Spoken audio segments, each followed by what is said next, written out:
today's gospel, Jesus speaks about fear. On the one hand, he tells us not to be afraid of those who can harm the body. On the other hand, he tells us to fear God. At first glance, those words may seem contradictory. Yet Jesus is teaching us the difference between worldly fear and holy fear. Fear is a natural part of life. In fact, it serves an important purpose. Fear can help us avoid danger, seek protection, and preserve life. As a child, I remember being afraid to walk into a dark basement. Yet once the light was turned on, I realized that there was nothing to fear. The darkness gave way to understanding. Many of our fears are like that.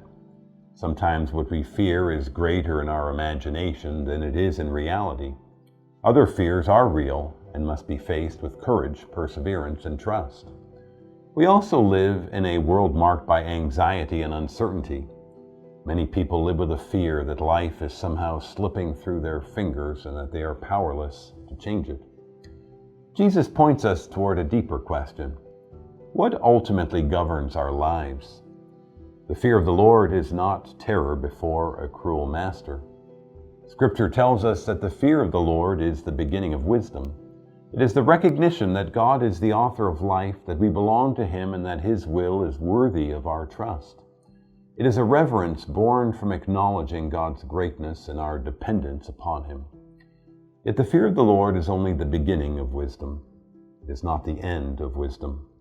As we grow in our relationship with God, fear is gradually transformed into trust.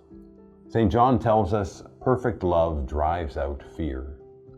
The God whom we fear and reverence is the very God who loves us, created us, redeemed us, and desires our eternal happiness.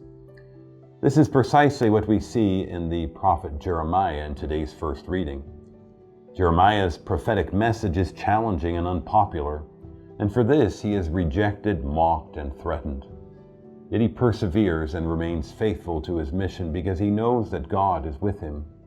His trust in God becomes greater than his fear of those around him.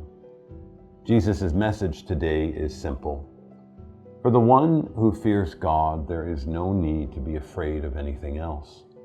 If God holds our lives in His hands, then nothing in this world can ultimately separate us from His love.